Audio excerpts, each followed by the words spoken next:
Assalamualaikum warahmatullahi wabarakatuh. Apa kabar semuanya? Kami hari ini jalan-jalan, guys. Mumpung hari libur, bawa si bocah keluarga. Pergi ke mana, Bang? Kota Malaka. Kota Malaka. Kota Malaka. Ngapain Kota Malaka? Tahu? Ya, mandi kan? Dalam perjalanan Kota Malaka. Yuk simak terus video ini sampai selesai. Jangan lupa like, komen dan subscribe. Salam aktivitas.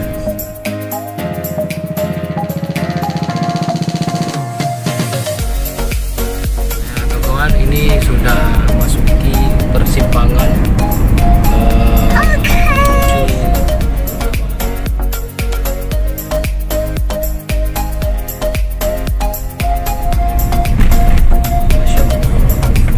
Ke lubang, guys.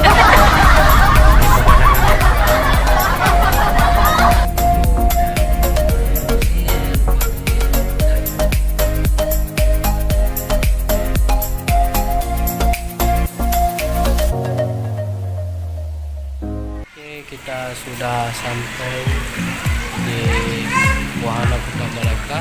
Dan lagi kita akan masuk ke dalam.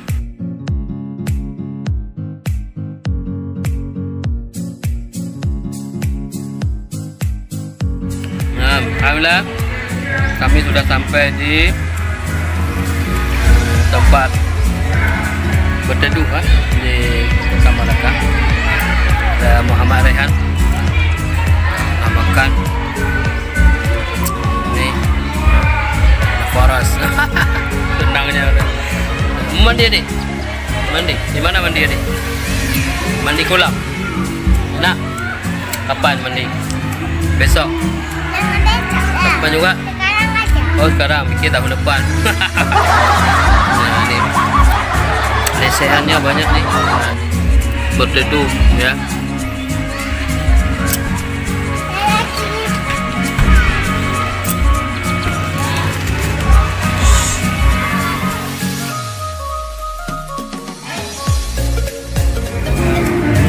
Ada makan siang. Makan siang sederhana.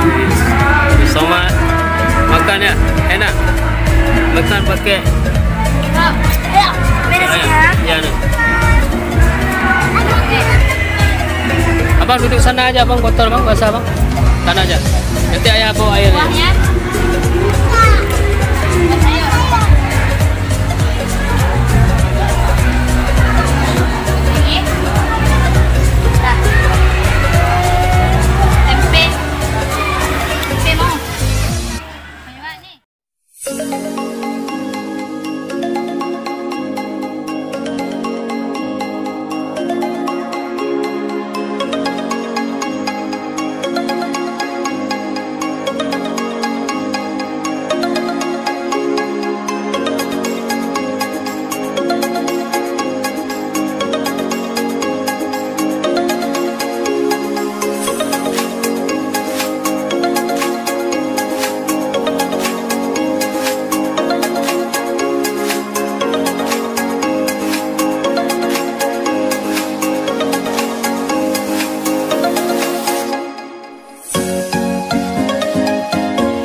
impian Kota Malaka. Terhiasi dengan bermacam kolam renang. Ya, anak-anak pastinya datang ke sini tidak ada pilihan lain, ya langsung berenang.